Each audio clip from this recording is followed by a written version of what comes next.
الحمد للہ رب العالمین والصلاة والسلام علی اشرف الانبیاء والمرسلین نبینا محمد وعلی آلہ وصحبہ اجمعین ومن تبعهم بإحسان الى یوم الدین اما بعد۔ حضرات اور خواتین اسلام،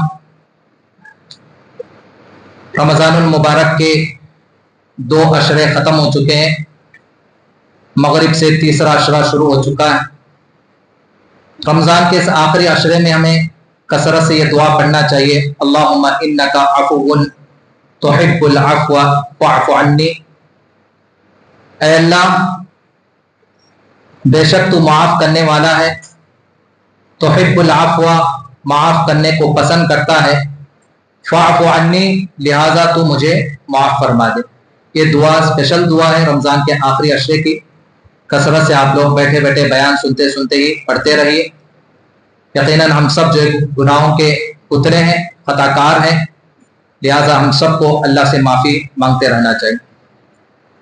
حضرات، آج انشاءاللہ آپ کی خدمت میں 21ویں پارے یعنی 20 پر 1ویں پارے کے چند مضامین پیش کیے جا رہے ہیں، اس دعا کے ساتھ کہ اللہ سبحانہ و تعالیٰ مجھ کہنے والے کو اور آپ سننے والوں کو کہنے اور سننے سے زیادہ ہم سب کو عمل کرنے کی توفیق عطا فرمائے، اور اللہ رب العزت ہمیں قرآن مجید کی صحیح سمجھ اور صحیح فہم عطا فرمائے۔ اللہ رب العزت ہماری عبادتوں کو قبول فرمائے اور ہمارے گناہوں کو درگزر فرمائے، آمین۔ 21ویں پارے کی پہلی آیت ہے۔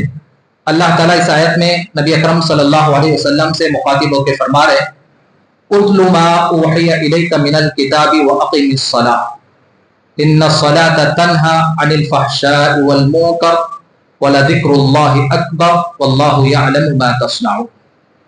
اس آیت میں اللہ تعالیٰ نے ہمارے نبی کو 2 باتوں کا حکم دیا ہے، گرچہ کہ ہمارے نبی سے اللہ ایڈریس کر رہے ہیں، مخاطب ہیں، لیکن اس کے اندر جو باتیں بتائی گئی ہیں وہ نبی کے ذریعے ساری امت کے لیے، یہ صرف نبی کے لیے نہیں، یہ ساری امت کے لیے۔ پہلا حکم کیا ہے؟ اللہ فرماتے کہ اتل ما اوحی الیک من الکتاب، اے نبی صلی اللہ علیہ وسلم، قرآن مجید کا جو بھی حصہ آپ پر اتر رہا ہے اس کی تلاوت کیجیے۔ قرآن کس پر اترا؟ نبی پر، اور نبی پر قرآن اترتا تو سب سے پہلے نبی اس کو یاد کر لیتے تھے، اس کو سینے میں بٹھا لیتے تھے، جیسے حضرت جبرائیل علیہ السلام وہاں سے چلے جاتے، صحابہ کو بٹھا کے یاد کرواتے تھے، ان سے قرآن لکھواتے تھے۔ ایسے نبی سے کہا جا رہا ہے کہ آپ قرآن کی تلاوت کیجیے۔ جس نبی پر قرآن اتر رہا ہے، جس نبی پر قرآن نازل کیا، اس نبی کو اللہ حکم دے رہے ہیں کہ اے نبی، قرآن پڑھتے رہیے۔ میرے بھائیو، یہ قرآن جزدانوں میں لپیٹ کر رکھنے والی کتاب نہیں ہے، یہ گلوں میں لٹکانے والی کتاب نہیں ہے، یہ مردوں کے لیے بخشنے والی کتاب نہیں ہے، زندوں کی ہدایت کے لیے اللہ نے اتارا ہے۔ قرآن پڑھنا ہے، نہیں آیا تو پڑھنے کے لیے کوشش کرنا ہے۔ ہماری زندگی کی مصروفیتیں، ہماری عمر، ہماری ایج کبھی قرآن کے سیکھنے میں رکاوٹ نہیں بننا چاہیے۔ اللہ کے پاس یہ عذر نہیں چلے گا کہ اللہ میں 40 سال کا ہو گیا، 50 سال کا ہو گیا، اس عمر میں قرآن کیا پڑھوں، میں زندگی میں بہت مصروف تھا، مجھے ٹائم نہیں ملتا تھا۔ اللہ کے پاس کوئی بہانہ نہیں چلے گا۔ یاد رکھیں، قیامت کے روز نبی ہمارے خلاف گواہی دیں گے اللہ کی عدالت میں۔ نبی جب مقدمہ دائر کریں گے، کیس اللہ کے سامنے رکھیں گے، تو نبی کے خلاف کبھی ہم جیت نہیں سکتے۔ یا رب ان قوم اتخذوا هذا القرآن مهجورا، قرآن نہ پڑھنے والوں کے بارے میں، قرآن کا حق ادا نہ کرنے والوں کے بارے میں نبی کہیں گے اللہ کے سامنے کہ اللہ، یہ میری جو قوم کھڑی ہے، یہ کبھی جو قرآن نہیں پڑھا کرتی تھے، قرآن کو ان لوگوں نے چھوڑ دیا، تو اس وقت ہم اللہ کے رسول کو کیا منہ دکھائیں گے، اللہ کے سامنے کیا جواب دیں گے؟ تو میرے بھائیوں، زندگی میں قرآن پڑھیں، خاص طور پر یہ طاق راتوں کا موقع ہے، طاق راتوں کا موقع ہے، جاگنے کی رات ہے، بہترین موقع ہے، کبھی کم سے کم قرآن اٹھا کر دیکھیے۔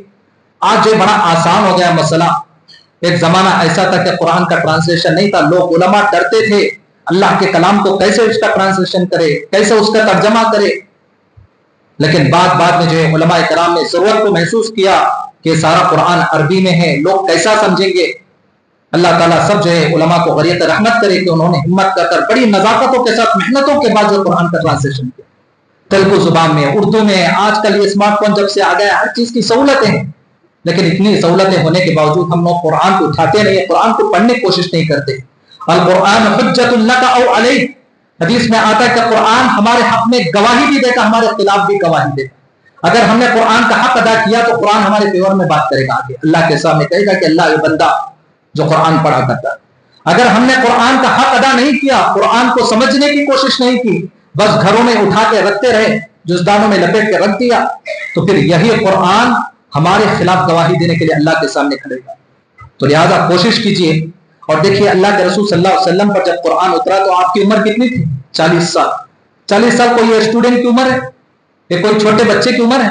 اللہ کے رسول بھی یہ کہہ کر کے 40 سال کی عمر ہے، اس زمانے میں، اس عمر میں کیا قرآن پڑھوں، کیا سیکھوں، کیا دوسروں کو بتاؤں، یہ سمجھ کر اللہ کے رسول نظر انداز کر دے تو کیا یہ قرآن ہم تک پہنچتا؟ بڑے بڑے صحابہ حضرت ابو بکر، حضرت عمر، حضرت عثمان، یہ بھی 30 سال 40 سال کے بعد قرآن سیکھیں. تو ضرورت اس بات کی ہے کہ آدمی اپنے اندر یہ جذبہ پیدا کرے، ارادہ کرے، نیت کرے کہ مجھے کسی حافظ صاحب کو پکڑ کر یا کسی عالم صاحب کو پکڑ کے مجھے قرآن سیکھنا ہے، مجھے قرآن پڑھنا ہے، قرآن پر غور کرنا ہے. تو پھر دیکھیے کہ اللہ سبحانہ و تعالیٰ وَلَقَدْ يَسَّرْنَا الْقُرْآنَ لِلذِّكْرِ فَهَلْ مِن مُدَّكِرٍ، اللہ فرماتے کہ ہم نے قرآن کو بہت آسان کیا ہے، اللہ بھی ہمارے لیے راستے کھولیں گے. تو اللہ تعالیٰ نے اس آیت کے اندر بتایا کہ اُتْلُ مَا أُوحِيَ إِلَيْكَ مِنَ الْكِتَابِ، اے نبی صلی اللہ علیہ وسلم کتاب کا جو حصہ آپ پر اترا اس کی تلاوت کی. وَأَقِمِ الصَّلَاةَ، اور دوسرا حکم جو گرچہ کے نبی کے لیے، لیکن یہ حکم سارے مسلمانوں کے لیے، ساری امت کے لیے، کہا کہ نماز قائم کیجیے. میرے بھائیو، ایک ہوتا نماز پڑھنا اور ایک ہوتا نماز قائم کرنا. نماز پڑھنے کا کیا ہے؟ اللہ اکبر سے لے کر سلام پھیرنے تک اس کو نماز پڑھنا کہتے ہیں. نماز قائم کرنے کا مطلب نماز کے آگے پیچھے جو شرطیں ہیں، کنڈیشنز ہیں، آداب ہیں، ان تمام چیزوں کا خیال رکھ کر، جیسے وضو ہے، پاکی صفائی، کپڑے، جگہ کا پاک ہونا، جسم کا پاک ہونا، نماز سے پہلے کیا کنڈیشن ہے، قبلے کی طرف رخ ہو کے نماز پڑھنا، یہ ساری چیزوں کا خیال رکھ کر نماز پڑھنے کو کیا کہتے ہیں؟ نماز قائم کرنا. قرآن مجید میں بار بار اللہ نے اقامت الصلاۃ کا ذکر کیا ہے. تو اللہ تعالیٰ فرماتے کہ وَأَقِمِ الصَّلَاةَ، نماز قائم کیجیے. إِنَّ الصَّلَاةَ تَنْهَا عَنِ الْفَحْشَاءِ وَالْمُنكَرِ، اللہ فرماتے ہیں کہ نماز پڑھنے کا پریکٹیکل فائدہ کیا ہے، نماز کا ہماری زندگی پر کیا اثر پڑنے والا، کیا افیکٹ ہونے والا ہے. فرماتے کہ جو صحیح معنوں میں نماز پڑھے تو یہ نماز انسان کو بے حیائی سے، منکر چیزوں سے، فحش چیزوں سے، غلط چیزوں سے بچاتی ہے. یہ قرآن کا کلام، یہ اللہ کا کلام، یہ اللہ کی بات، یہ اللہ کا وعدہ ہے کہ نماز ہی ہمیں برائی سے بچاتی ہے. اب ذرا سوچیں کہ 5 ٹائم کی نماز ہم پڑھ رہے ہیں، ہماری حالت کیا ہے کہ مسجد میں آئے تو بڑے اچھے اللہ والے بن جاتے، بننے کی کوشش کرتے، جیسے مسجد کے باہر ہمارے قدم پڑتے ہیں تو پھر وہی بے زبان، وہی جو گندی زبان، وہی دھوکہ دہی. یعنی ہماری نماز کا اثر ہماری پریکٹیکل لائف پر نہیں دکھائی دیتا. تو کیا قرآن غلط ہے؟ اللہ کی بات غلط ہے؟ ایسا تو نہیں ہو سکتا. قرآن میں تو اللہ بتاتے کہ نماز تمہیں بے حیائی سے روکتی ہے. تو پھر اس کا جواب کیا ہے کہ نماز پڑھ کر بھی ہم دوسروں کو دھوکہ دے رہے ہیں، نماز پڑھ کر بھی ہم سے جو بے حیائی ہو رہی ہے، نماز پڑھ کر بھی ہم گناہ کے کام کر رہے ہیں. تو اس کا جواب یہ کہ ہم کہیں نہ کہیں ہمارے نمازوں میں خلل ہے، کہیں نہ کہیں ہمارے نمازوں میں خلل ہے. قرآن کا، اللہ کا کلام غلط نہیں ہو سکتا ہے، قرآن کی آیت غلط نہیں ہو سکتی. جیسے آپ کوئی بیماری آ گئی، ڈاکٹر صاحب کے پاس جاتے ہیں، جو بھی علاج ہوتا ہے 2 باتوں کا خیال رکھنا. پہلی بات کیا ہے؟ ڈاکٹر صاحب جو دوائی دیے، یا ڈاکٹر صاحب بھی بیٹھے ہیں، جو دوائی دیے وہ بہو وہی دوائی کھانا، منمانی نہیں کرنا. اور جس ٹائم پر جتنی دوائی ڈالنے کے لیے کہیں اتنی ہی دوا ڈالنا ہے، اور جس ٹائم پر جو دوائی لینے کے لیے وہی دوائی لینا ہے. اچھی بات، یہ تو پہلی چیز ہوئی. پھر اس کے بعد اس دوائی کو بے اثر کرنے والی جو بھی پرہیز کی چیزیں، ان تمام چیزوں سے بچنا. ہماری نمازوں میں یہ چیزیں نہیں. نماز تو پڑھتے ہیں، خلوص نہیں، اخلاص نہیں، پورے خیالات، جو حساب کتاب دکان میں یاد نہیں آتے، بازار میں یاد آتے، نماز میں ہم کو سب چیزیں یاد آتی. ابھی تو تراویح لمبی چل رہی ہے، الحمدللہ کتنے حساب کتاب ہوئے معلوم ہے، عربی آتی نہیں ہم لوگوں کو. تو نماز میں جو تراویح میں بہت سارے خیالات ادھر ادھر کے آئیں گے، اللہ معاف کرے. اور پھر نماز پڑھنے کے بعد نماز جو ہمیں بے حیائی سے روکتی ہے، پرہیز کی چیزیں کر رہے ہیں وہ بھی نہیں کر رہے، تو پھر کہاں جو ہماری نمازوں کا اثر ہماری زندگی میں پڑے گا. تو یہ سب سے پہلی چیز ہے میرے بھائیوں کہ اللہ فرماتے ہیں کہ قرآن کی تلاوت کیجیے اور نماز قائم کیجیے. اور نماز قائم کرنے کا فائدہ کیا ہے کہ اللہ تعالیٰ تمہیں فحش چیزوں سے روکیں گے. وَلَذِكْرُ اللَّهِ أَكْبَرُ، اور آگے اللہ فرماتے ہیں کہ سب سے بڑی چیز اللہ کا ذکر. نماز کے لیے تو خاص ٹائم ہوتا ہے، 5-10 منٹ کا، 15 منٹ کا، لیکن اس ذکر کے لیے کوئی ٹائم نہیں. اٹھتے بیٹھتے سوتے جاگتے کثرت سے اللہ کو یاد کرتے ہیں. جس اللہ کی نعمتوں کو ہم استعمال کر رہے ہیں صبح سے شام تک، اس اللہ کو کثرت سے یاد کرے. واللہ یعلم ما تصنعون، اور اللہ تبارک و تعالی تمہارے ہر حرکت سے باخبر ہے.